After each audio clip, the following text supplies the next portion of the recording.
صاحب سے سوال یہ ہے کہ کیا صحابہ کرام علیہ رضوان نے 12 ربیع الاول کا دن منایا تھا؟ براہ کرم اس کا جواب ارشاد فرمائیے، جزاک اللہ خیر۔ نبی کریم صلی اللہ تعالیٰ علیہ وآلہ وسلم کا یوم ولادت 12 ربیع الاول شریف ہے اور پیر کا دن حضور کی ولادت ہوئی۔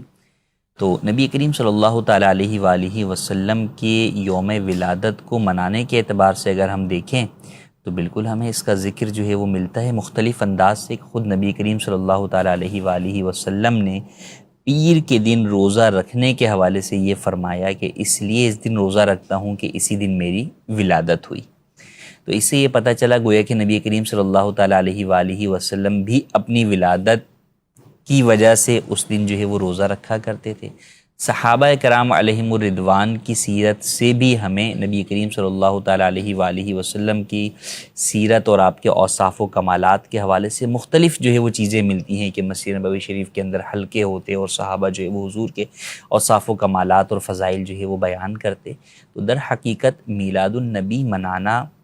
آپ علیہ الصلاۃ والسلام کے اوصاف و کمالات کو بیان کرنا، فضائل کو بیان کرنا، آپ کی سیرت کو جو ہے وہ بیان کرنا ہے اور آپ کی آمد پر خوشی منانا ہے کہ آپ اللہ پاک کی ایک نعمت ہیں اور اللہ پاک نے اپنی نعمتوں پر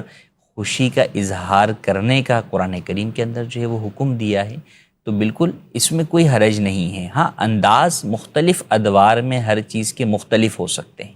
جیسے نبی کریم صلی اللہ تعالیٰ علیہ وآلہ وسلم کے زمانے کے اندر جو قرآن کریم تھا، جو مخطوطہ تھا، جو مختلف چیزوں پر لکھا ہوا تھا، وہ بغیر اعراب کے اور بغیر نقطوں کے تھا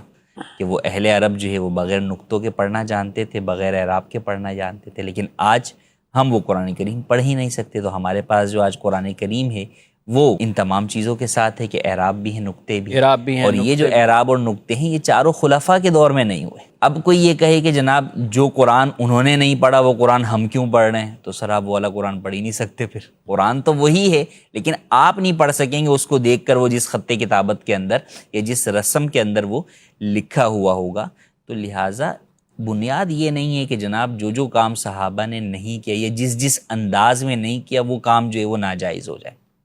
کیونکہ اگر یہ دلیل بنائی جائے گی کسی بھی چیز کے حلال یا حرام ہونے کے لیے، جائز یا ناجائز ہونے کے لیے، تو فی زمانہ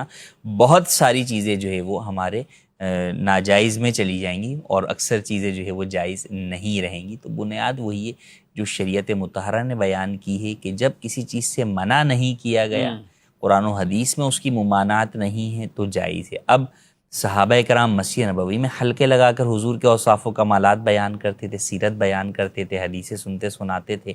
آج اگر ایک بڑے مجمع کے اندر ایک خطیب صاحب ہیں، امام صاحب ہیں، وہ بیان کر رہے ہیں، لوگ ان کے سامنے موجود ہو کر وہ چیز سن رہے ہیں، یا صحابہ عربی میں نعتیں پڑھتے تھے حضور کی تعریف و توصیف کی، ہم اردو کے اندر پڑھ رہے ہیں، کوئی فارسی میں پڑھ رہا ہے، کوئی اپنی زبان میں پڑھ رہا ہے، تو مقصد کیا ہے کہ حضور کی تعریف و توصیف بیان کرنا۔ اب وہ چاہے کسی بھی زبان میں ہو، اس کا انداز جو ہے وہ کچھ بھی ہو، جائز طریقہ کار میں رہتے ہوئے۔ ہاں، جو ناجائز ہے اس سے بالکل منع ہے کہ جناب آپ نعت پڑھ رہے ہیں لیکن ساتھ میں موسیقی آپ ایڈ کر رہے ہیں، تو چونکہ موسیقی سے متعلق حضور کی حدیث پاک ہے کہ میں ان چیزوں کو توڑنے کے لیے آیا ہوں، تو وہ ایڈ نہیں ہو سکتی، اس کی بالکل اجازت نہیں ہوگی۔ شریعت نے جو دائرہ کار بیان کیا ہے اس چیز کو سامنے رکھتے ہوئے حضور کی جتنی بھی تعریف و توصیف کی جائے وہ کم ہے، اور ہم جتنی بھی تعریف و توصیف کریں گے اس سے حضور کے جو درجات ہیں وہ تو اس سے کہیں بڑھ کر ہے کہ ہم وہ بیان بھی جو ہے وہ نہیں کر سکتے۔ ہمارا ہی فائدہ ہے کہ حضور کی تعریف و توصیف سے ہمیں ثواب بھی ملتا ہے، ہمارے دل بھی جو ہے وہ منور ہوتے ہیں، اور جو ہے وہ ہمیں اپنی آگے نسل اور اولاد کی تربیت بھی کرنے کو ملتی ہے۔